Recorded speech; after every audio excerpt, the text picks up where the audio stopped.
All right, so I'm going to do a video on what I do, my process for processing my astrophotos, at least the beginning part of the process. Now, this assumes that you already know how to stack and you made a stack that's properly calibrated and, reasonably good quality stack, right? So, first off, I want to say that I have fans on because it's insanely warm today. So you might hear a little bit of fans in the background.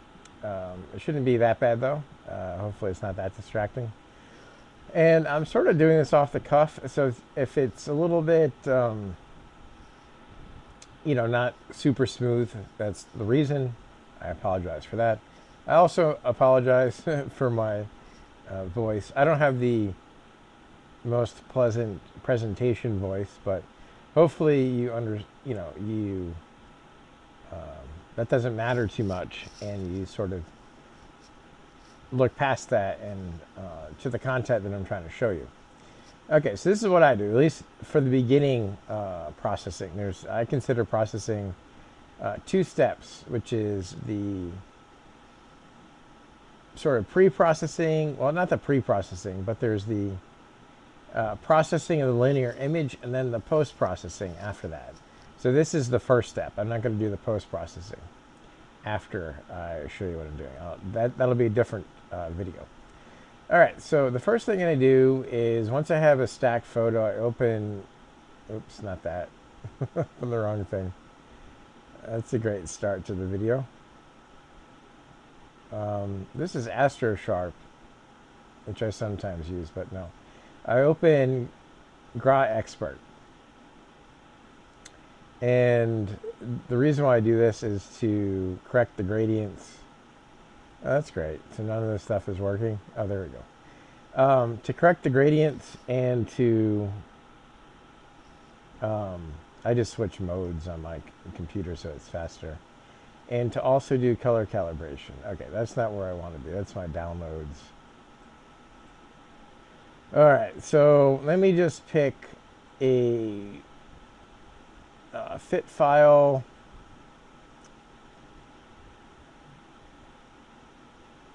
All right, let's do this one. This one's pretty good data. All right, so I'm going to open this. This is a collaboration that I organized on cloudy nights.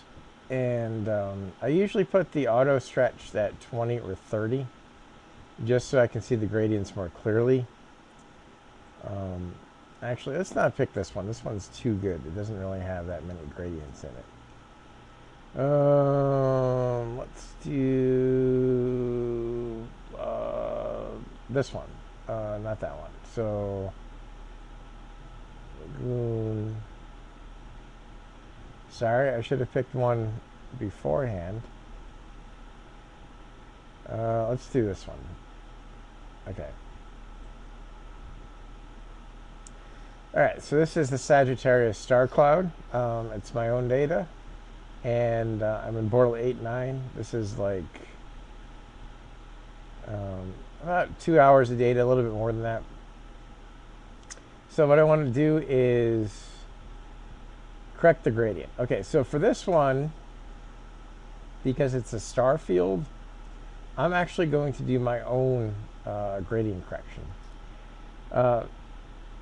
For a lot of targets, I use the AI method. So the AI method is really no different than the other methods, except that sort of automatically places the sample points. Because this is a, let me just try the AI method, and so let's see what happens. All right, so it clearly corrected something. You can see a difference, particularly down here. But let's see what the background looks like. So you see there's a little bit of red that was removed over here. That's actually part of something here that I actually don't want removed. See, if you look in this area right here, the original picture is kind of reddish, and the gradient corrected is kind of not so reddish. I want that red there. So In this case, the AI doesn't work that well. And you can say, well, why don't you reduce the smoothing? Okay, let's try that. Not a whole lot of difference. Again, it's still getting rid of this orange or red. So for this one, I will do one of the non-AI methods. All these things work pretty well. You can try them and experiment them and see what you like best. I tend to like krigging. I don't know how you say that. I think it's krigging, the best out of the manual ones. So I'm just going to place sample points in the places that are darkest, where it's usually background, like here, here, here, and then I might adjust these after I see it, after I see the results. I'm going to put a whole bunch of them in the corner, because this is a little bit of nebula, but it's mostly just background, most of it. This is kind of backgroundish. Over here, there's a little bit of a line there at the bottom. I don't think it's going to matter that much. Let's put one over here, one over here. So I'll run it and see how it goes, and then I'll correct it if I don't like it. So I just put the background points, by the way, where it's the darkest, right? Where it's the background. All right, let's see how that works. I put the smoothing up to 1 typically. It usually works pretty good. Okay, so you can see that this is now not, it didn't get rid of this, which is good. All right, let's see, the original. Yeah, it just did a little bit now. All right, I might want to get rid of this one.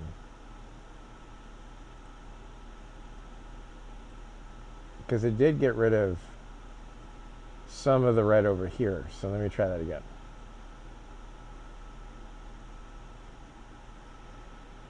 Yeah, it got rid of some of the red over here in the middle, which is not ideal. Let me try it with less points. That's better. No, it's still getting rid of it. Let me just put points over here and put no points over there. The thing is, I don't know how big these squares are. I would love it if a square was tiny and just went right there, but I don't think it does that. So let's see again. All right, that's better. It's still getting rid of some of the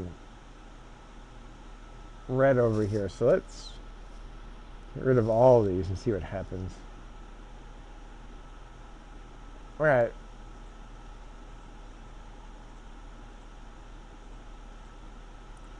It didn't do that much, but it corrected something over here. Let's look at the top. Yeah, it flattened out this here. This doesn't really need to be flattened out too much. So I'm going to leave it like that. I mean, there wasn't much of a gradient to begin with, because I run Sirl's background extraction per sub, which gets rid of a lot of the gradients, even in Bortle 8, Bortle 9, like I am. All right, so then I'm going to reset the sample points. I'm actually going to get rid of, you zoom in down here. Yeah, you see this here? That's alignment error. So I actually want to crop that out. I probably should have cropped it out first, but I don't think it really affected the background. It looks like there's some on the side over here too. So I'm just going to crop that out. Right there. Hit apply crop. That's better. Okay, so then what I'm going to do is denoise. I'm going to zoom in, see the noise. It's kind of noisy. I run it from 0.8 to 1. 0.9 is a good place to start and see how it goes. So my computer's pretty fast. It should do this sort of quickly. If you have a slower computer, obviously it's going to take more time to do this step. But my computer is pretty quick. All right, it's almost done. And we're done. Yeah, it looks pretty good. Stars are a little bit pixely, but that's to be expected. Okay, so that's the final denoised image. This is the original denoised and background corrected. So not a whole lot was done, but it did smooth out the noise and it did correct the background a little bit. So now let's save this. No, I already saved this. I already did this once, so I'm going to save this as 2. I'm just going to append it with a 2. Then I'm going to close that. Then I'm going to open Siril, and I'm going to load. First of all, I'm going to change the working directory to the directory that is just that. And then that's this button here. So this changes the working directory so that all your pictures are saved in this working directory, which is what I want. Then I'm going to open up the picture I just saved. I'm going to go to auto stretch and see what it looks like. Now, it does look a little bit different in Siril than it did in GraXpert, but I find it fine. I don't mind that it looks different at all. In fact, I find the denoising for some reason in GraXpert brings out more hydrogen alpha than when not running denoising, which I can show you at some other point. Now, a lot of people use photometric color calibration in Siril. I do not. Never use it. I always think it gives me weird results. What I do is this. It's pretty simple. I zoom in. I find an area that's supposed to be mostly black. I make a little square. I go to color calibration and just this color calibration, not the photometric, the first one. I use current selection, and then I do background neutralization. That is it. Let me try a different area here. Sometimes I do it. Yeah, I want the HA to be brought out. And sometimes if you do the wrong area, it suppresses the HA for some reason. We can go back and forth. See, this is a little bit redder than this. So I try to get the red to come out, and I might pick more than one spot to test it to get the red to come out. Okay, so that's good. I don't do white point balance because you need something that you know is white 100%. So if you have like parts of a galaxy or the core of a nebula that you know is white, then you can use the white balance. If you don't know it's white for sure, you might say, well, isn't the star white? Yeah, it could be, but it might be a little bit yellow. So unless you know something is 100% white, I suggest not using the white balance. Just use the background neutralization. So then I close this, and then I do my green noise removal. There's another thing that most people don't do. I don't do average neutral, I do maximum neutral. I find it gives a better result. That's up to you though. You can play with the different options here, but I do maximum neutral.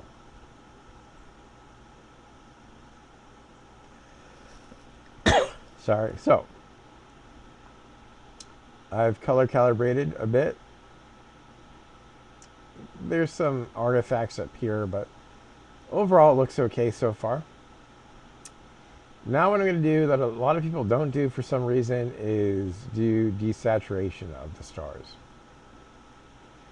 Yeah, this is a pretty dense star field, and I did 30-second exposures in Bortle 9, but I did sort of overexpose some stars. See, there's 20 to 25 stars that are saturated. That's more than it should be. If you take subs of the proper length, you should be under 10. Ideally under 5 saturated stars per channel. So 2025 is actually a lot. I probably should have lowered the sub length for this particular picture. I actually run it again to check. And I run it again sometimes to see if I can get it lower. Once it's sort of stabilized, then I stop. The next thing I do is deconvolution. So for deconvolution, some people play around with the amplitude range. I mean, I find if I do the amplitude range or not do the amplitude range, I basically get the same results. So I just do it using default. Right? I just use the default values and I hit this button here. That finds basically all the stars. They say to maybe not use desaturated stars or use saturated stars. I don't care. I use the default and it seems to work pretty well. So once all the stars are selected, then I go into deconvolution here. And I go PSF from stars. So it's got to find a point spread function using these stars here. And I click generate. Okay, so this is good, but I like the bounding box to be closer to the star. See, there's this extra blank space there. I don't know if that matters much, but I find it sometimes does. I might be, seeing things, but I think it does a bit. So I'm going to decrease the PSF size by 1 and do it again. I might do it by 1 again. Yeah, that's better. So once I have the PSF, and then I'm going to get rid of the stars so it's easier to look at. Get rid of this box. Zoom in and run this thing. Now, some people, and I used to do this, crop the image so it runs faster. Because this takes a while to run, even on a fast computer. But as you'll see in my computer, once it runs once, it does future run. So you run it once, I'll show you how this goes. And then you want to refine it and run it again. And I find that after it runs it once, running it again goes much faster. So I feel no need to crop. Again, when you run it for the first time, it's going to take a while. And some people like to crop the image and then fool around with it so it goes faster. But I don't really see a huge benefit in that because after the first run, it goes fast regardless, right? I don't see much of a difference between cropping and not cropping, but you can crop if you want, fool around with it, and then undo the crop and then apply your final settings to it.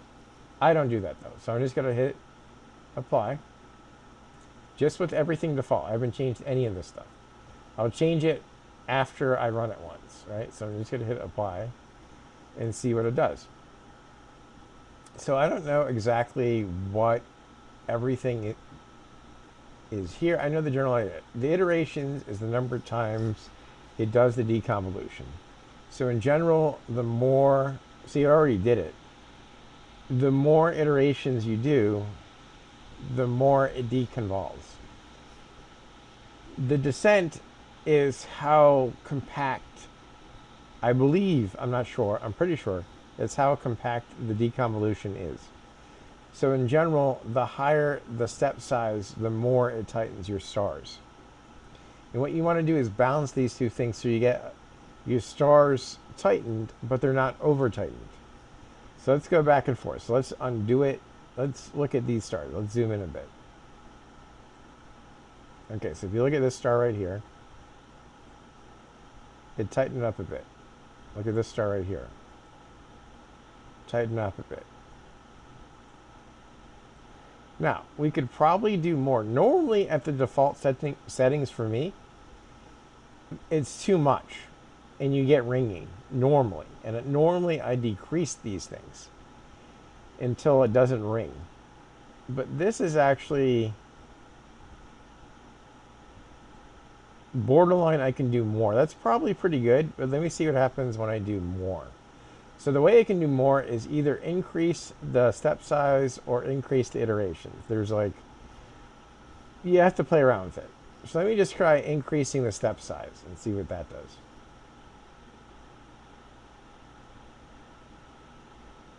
See, it goes fast.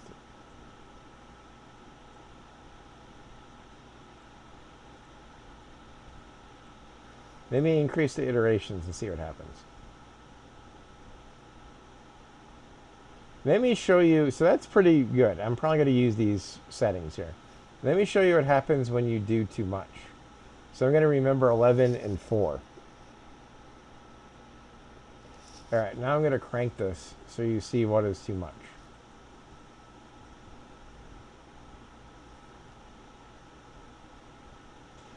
This is too much. When you start seeing this dark ring around the stars, you've done it way too much. It's going to look horrible. So this is what you want to avoid. You want to tighten the stars, but not get this ring. So I'm going to go back to 11 and 4. Actually, I could probably just go back twice and that would do it, but I'll just do it again. Yeah, so you want the stars tightened a bit, but not too tight. That's pretty good. You have to do it to taste, but don't, avoid those rings. All right, so I'm done deconvolving, right? So far, I have color calibrated, removed the green, desaturated the stars, and deconvolved. Now I'm going to run Starnett. All right, so you have to have Starnett installed, right? So you have to install Starnett. So to do that, you download the Starnett CLI. You put it somewhere where you know where it is. And then you go to Preferences, Miscellaneous, and you tell Sirl where to find Starnett in the directory that you saved it to. Once you do that, you can run Starnett, right? So I haven't stretched anything. This is auto stretched. Still a linear image. So what I'm going to do is run Starnett. So let me go over that again. Maybe do that too quick. Go to Star Processing, Starnett Removal, and then pre-stretch linear image. So basically what it's going to do is it's going to apply an auto stretch just like this to the linear image, see where all the stars are, remove them, and then reverse the same stretch that it did to get it back to linear. So it was funny when I was first using Starnett, I would stretch a little bit myself, not do a full stretch, just stretch a little bit, and then run Starnett. And then I figured out, oh, in Siril, you can do an auto stretch, remove the stars, and then reverse the stretch. And then I figured out that what I just did automatically does that. And you don't have to, do it manually. Okay, so this is the Starless Image. It still looks a little bit green. Let me run the green removal again. All right. It looks a little bit green, but I can get rid of that with post-processing. I'm not really worried about that right now. Okay, so let's go back to a linear image. Okay, so what I'm going to show you is something that I don't think many people know how to do correctly. And I think it's actually a very powerful way of stretching your images, which is a generalized hyperbolic stretch. Okay. So this is what I do. A lot of people say you don't really need to do this. You can do saturation adjustments with generalized hyperbolic transform. But what I do is the first couple of stretches I do with a modified arc sine transform because I think that it preserves the colors a little bit better in the initial stretch than generalized hyperbolic. So what I do is modified arc sine for a couple stretches, and then I go to generalized hyperbolic transform after that. Just what I do. You could just do everything with generalized hyperbolic stretch, but this is what I do, right? This is another thing that I do that probably doesn't need to be done either. But I changed the zoom level to 100 and hit enter. And that zooms into the histogram by 100. And then what I do first, my first stretch is I pick the left-hand side of the histogram, although they kind of join together here. I pick about 3/4 of the way up, like here. And then I just do a big stretch, as you'll see. Until I start seeing stuff. Now, I don't know if you can see because my monitor is probably different calibrated to you, but I can start seeing some nebula here, right? So when I start seeing nebula, I stop. I hit apply. Now you can fool around with the color stretch model and do human weighted. But see, human weighted, all the color goes away. So I do human weighted when I'm stretching galaxies. For some reason, it works really well for galaxies. It also works really well for stars, as you'll see. But when I'm stretching nebula, I do independent channel value. And there's the color again. Hit apply, hit this 1 to reset the zoom level to 1. And you can see that there's a whole bunch of nothing here. So I'm going to move the black point over, which slides this back to the left. Okay. So that basically the blue, beginning of the blue touches the left-hand side. Now, this is something that maybe some people don't agree with. I actually don't mind clipping blue because in this picture, most of it is not blue. It's red. It's an emission nebula. It's hydrogen alpha. And because there's not a whole lot of blue in the image to begin with, and I think most of the blue is related to light pollution, I don't mind clipping it a bit, like to here. I'm not going to clip it like completely. That's ridiculous. But I don't, so if I put it right here, the blue, if you can see, is just barely touching. That's not basically clipping at all. But if I go a little bit further to clip it a bit, I don't mind doing that. I'm not going to do it right now because I want some headroom. If I stretch further, I don't want to run out of headroom on the left-hand side and clip, unintentionally clip. So I'm going to bring it a little bit to the left right now, like right here. Hit apply. Now what I'm going to do is do another arcsine stretch. I'm going to grab a random sort of faint area.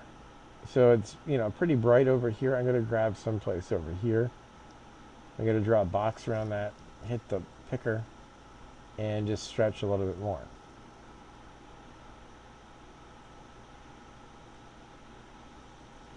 Hit apply. Actually, this isn't the best example either. I should have picked the image with high dynamic range. Oh well. So then I go back. So I stretch a couple times with the arcsine, which is something that I do, which you might not agree with. Then I go back to general hyperbolic stretch. And what I do is several small stretches. So I pick randomly dim parts of the nebula. And I stretch a bit. And I might turn down the highlights if there are highlights here, which are blown out.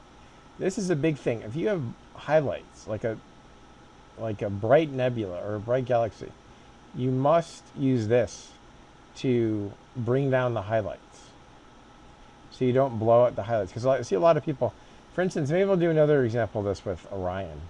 I see a lot of people saying, oh, you need to do high dynamic range photography or a high dynamic range technique for Orion because it's so bright, the core is bright, and the gas around it is dim.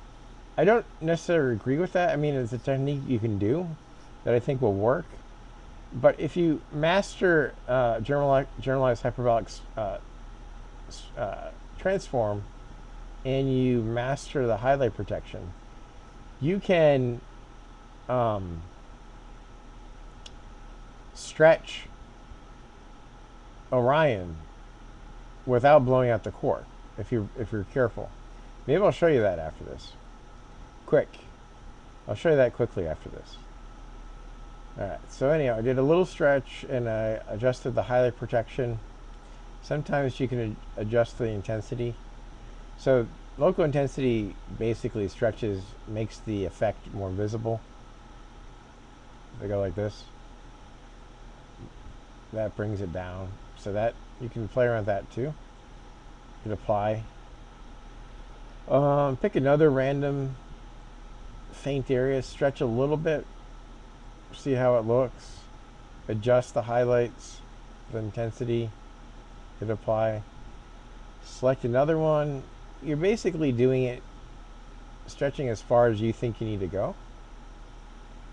You definitely don't want to stretch it too far because in post, at least for me, you got to adjust this quite a bit. So you want a good stretch to image, but you don't want to stretch it too far. And you might say, well, how far is too far? It's just experience. You'll learn after a while. That looks pretty good, actually, as an initial stretch. Again, it looks a little bit green. I can get rid of that green in post. Post-processing after this.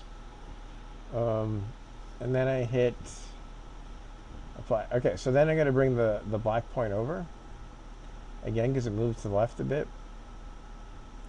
Again, that's not really clipping at all. I mean, 0.03%. And that's what most people like to do. Again, I don't mind clipping the blue and the green a bit because most of this picture is emission, hydrant alpha emission. Most of the blue is probably going to be light pollution. So I don't mind clipping it a bit. Now, you don't want to go crazy, like I said. But clipping it a bit isn't too bad. You hit apply.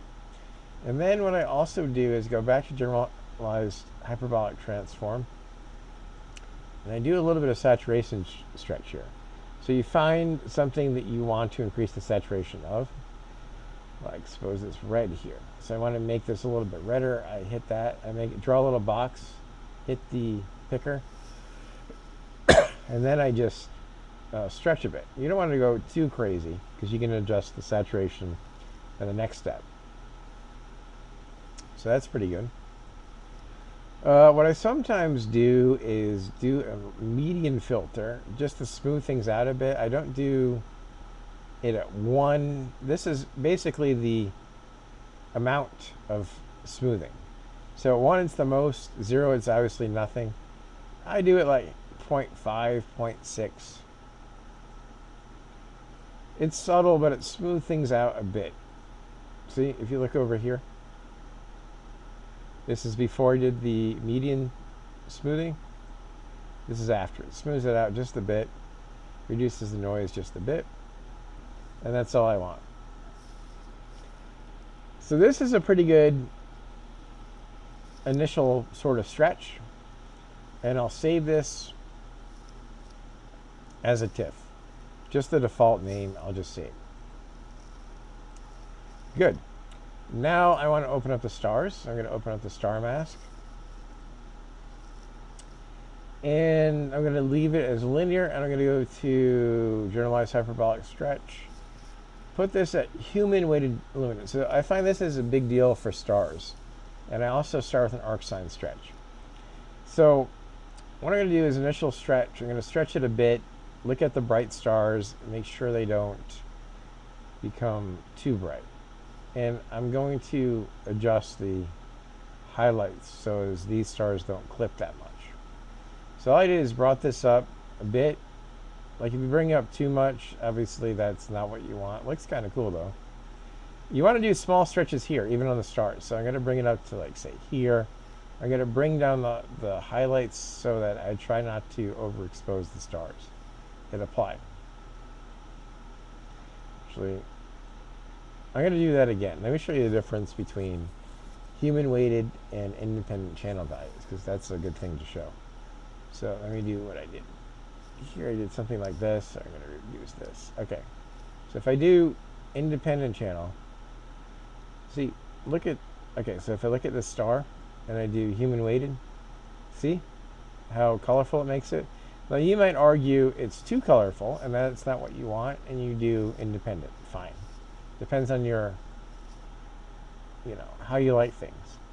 I like my stars to be colorful, so I use human weighted for the stars, at least for the first couple stretches. All right, so I'm going to apply that stretch. I'm going to do another arc sine stretch again with human weighted. Again, I don't want these stars to blow out that much, so I'm going to bring down the highlights.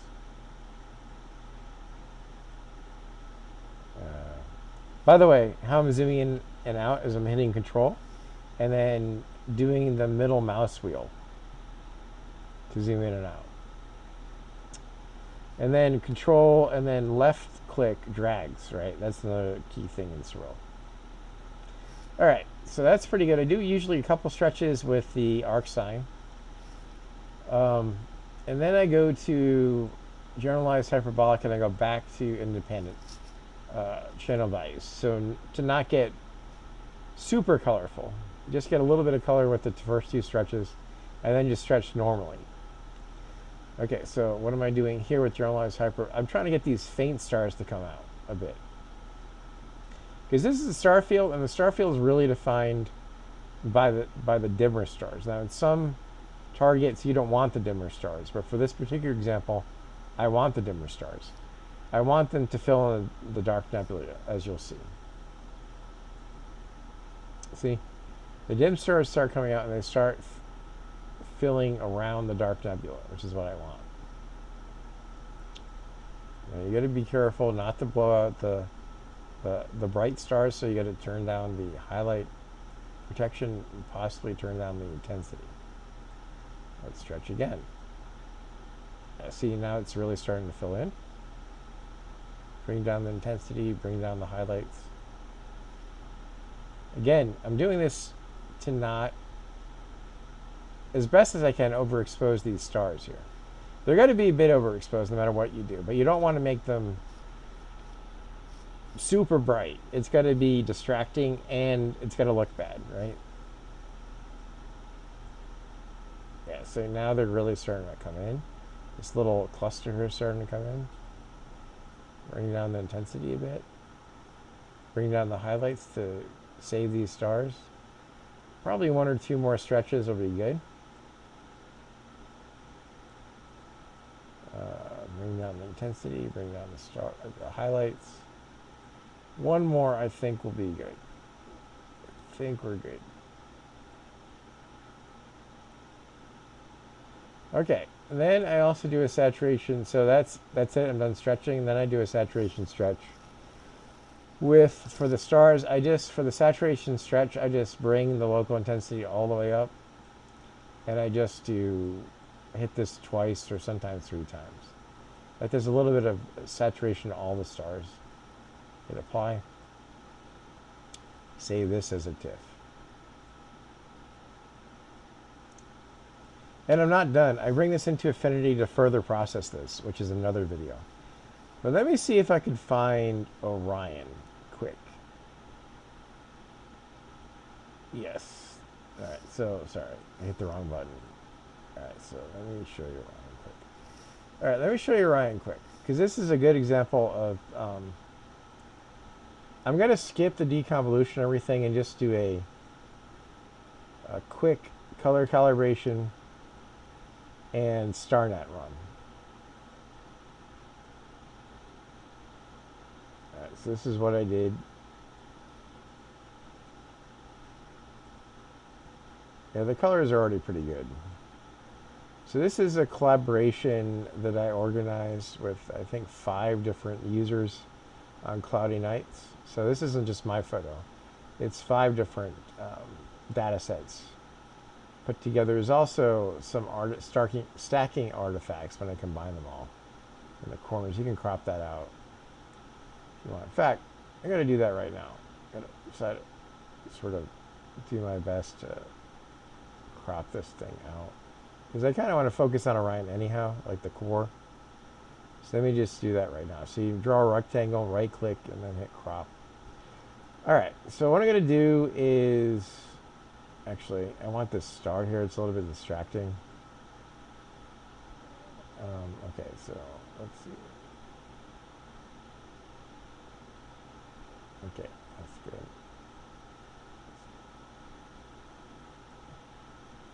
Okay, so now there's no half star. Oh, there's a half star there. God damn it. All right, you know what? Let's go like this. Let's go like this.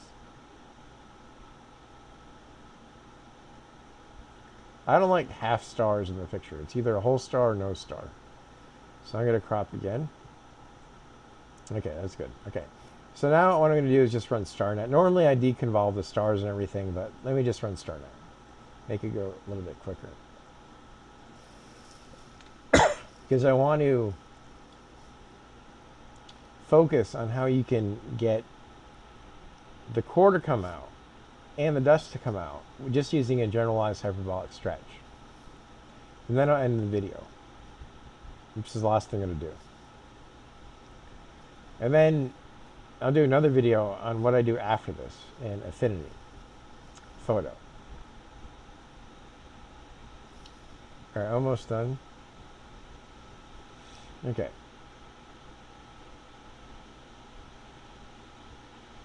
Okay, so this is the auto stretch. So I'm going to go to the linear image, and I'm going to go do this same thing I did with the other one. I'm going to go to independent channels and do arc sign. Okay, so you might say, why aren't I doing human weighted? Again, for nebula, as you'll see, human weighting is not good. I don't like it, as you'll see. So what I like to do is, again, go to 100. You don't really need to do this. Pick the right-hand side, left-hand side right about there, and then just stretch until you see stuff, and you clearly see stuff. Now for this one, you don't want to stretch too much because you don't want to blow out the core initially. And you might want to start playing around with the highlight protection. See what the highlight protection is? It protects the highlights, right? So you don't blow out the highlights. Okay, that's pretty good.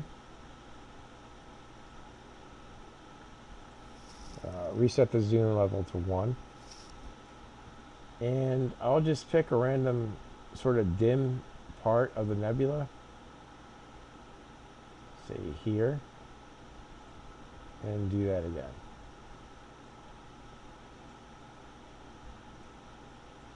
I'm bringing the highlight point down because I'm really trying to protect this. So it doesn't blow out. That's the whole point of what I'm trying to show you here. Alright, now I want to go to generalized hyperbolic. So the first couple stretches I use arc sign. Now I want to go to general hyperbolic. What I'm doing, again, is I'm picking a random point.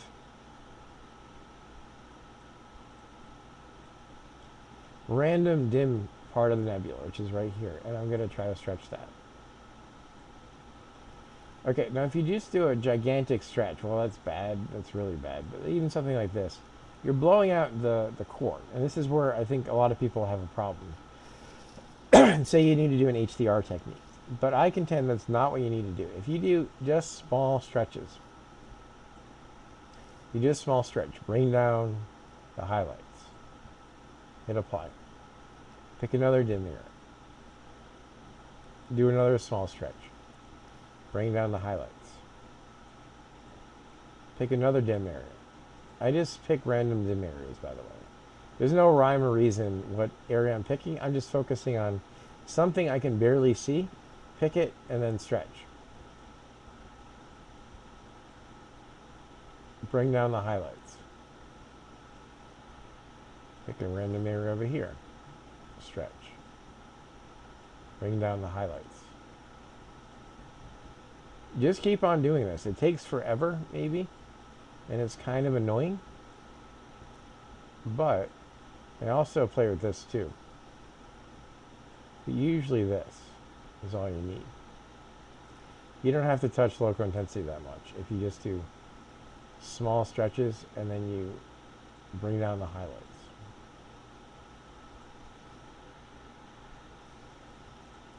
Small stretch. Bring down the highlight. Small stretch. Bring down the highlights. So doing this, again, is a little bit time consuming. Most people just want to do this crazy big stretch in 2 or 3 stretches. But for something with a lot of high dynamic range, like Orion, this is the way to stretch it without blowing at the highlights and sort of simulating an HDR sort of technique without doing the HDR technique.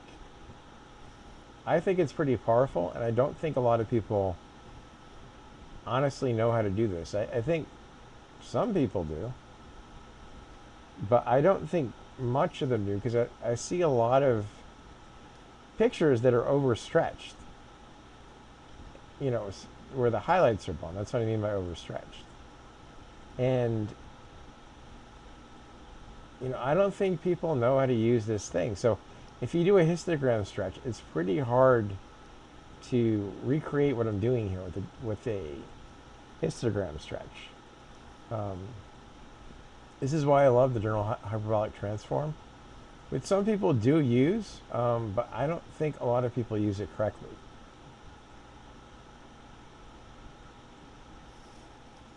Again, I'm very carefully paying attention to this area, making sure I don't blow it out. Just picking faint areas stretching a bit, dragging this down to make sure, and slowly this faint areas start coming in. That's the whole point of this. It might take you 50 stretches to achieve what you want to achieve, but you'll eventually get there if you just keep on doing this.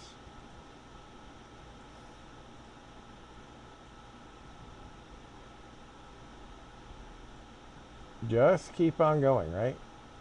So you can see that we have a lot of the dust showing up, and we haven't really overexposed the core. Maybe a tiny, tiny bit, but it's not that overexposed, if at any. So let's zoom in. No, you can clearly see detail in there. You can even see triangular was so bright that it was left in as part of a nebula. It wasn't removed as a star, but you can, you see triangulum is not even blown out, right? That's the whole point.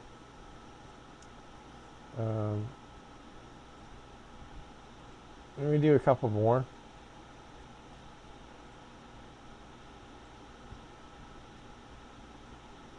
Again, for a high dynamic range target, it's going to take you a long time doing these micro stretch technique, but it's a little bit too much. But it's worth it, right? I mean, you can clearly start seeing the faint dust.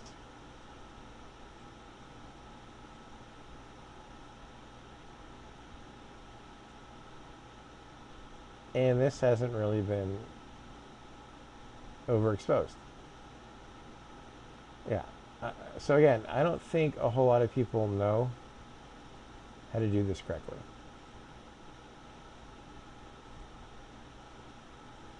Again, you might say, why am I picking this spot over here? I'm not. I'm just sort of randomly moving around the picture, going to faint areas of dust, stretching a bit. There's no rhyme or reason why I'm picking my points. I'm just trying to vary it up, pick them at different points, and picking the faint areas, right?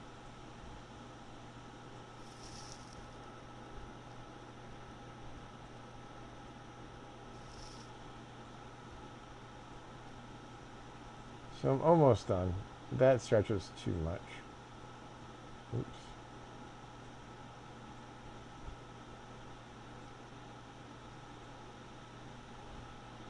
Yeah, so as long as you can see the wispiness there, the next stage I'm going to accentuate all this dust.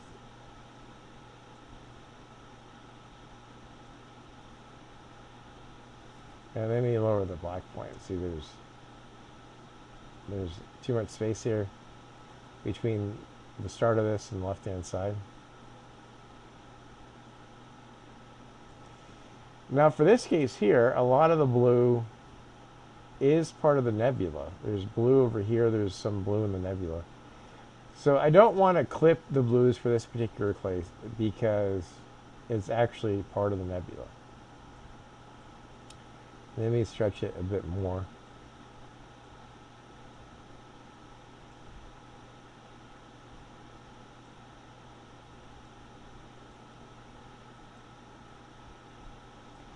And people, some people say when they, for beginners, you move the black point too far. I mean, my definition of where to move the black point is basically where your data starts. I mean, it's pretty obvious to me. If you have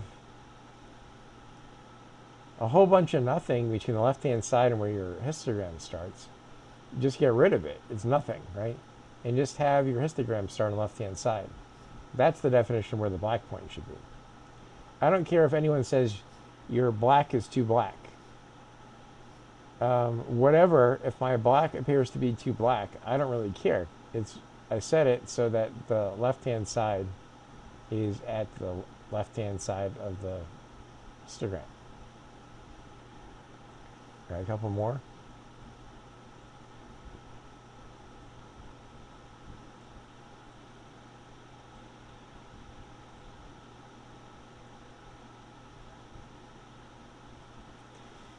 Now, to get the faint dust to really show up, you might, overexpose your core just a bit. It's kind of hard to do it perfectly.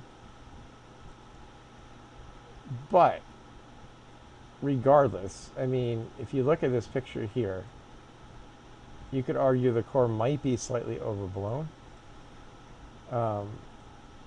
But zoom in, I contend it's not really that overblown. You can see detail in there. So that's a pretty good stretch where I'm not overblowing the core. And then what I'm going to do is, let me do, sorry, I wanted to do this. Let me do some stretching here of the saturation, sorry. Going to make this, I want the blue to come out.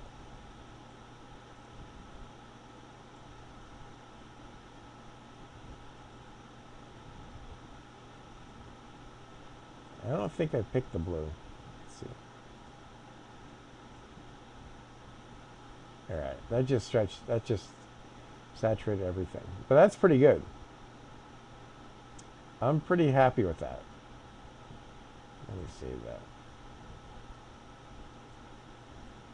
I'm probably going to redo this because I like that stretch. It's probably better than the last thing I just did. So I'll work on the stars in a bit. I'm not going to show you the stars. I'm going to show you the auto stretch, right? How bad that is. All right, so oh, this is the Starless, okay. So this is the auto stretch. See how bad that is? A lot of people just do an auto stretch. You can't see any detail in here whatsoever. There's zero you can see in here. And buried in here is trapezium. It's in here somewhere. So that's a very bad job of stretching. If I go back to my picture, you can see the difference. I mean, if you zoom in, I mean, it's a little bit overstretched, just a little bit. You can clearly see trapezium, you can see details in here. I mean, it's tough to get it perfect so that this is completely not overstretched, and so you can see the dust. It's very hard to get that perfectly. But it's a lot better than just histogram stretching or auto stretching, I contend.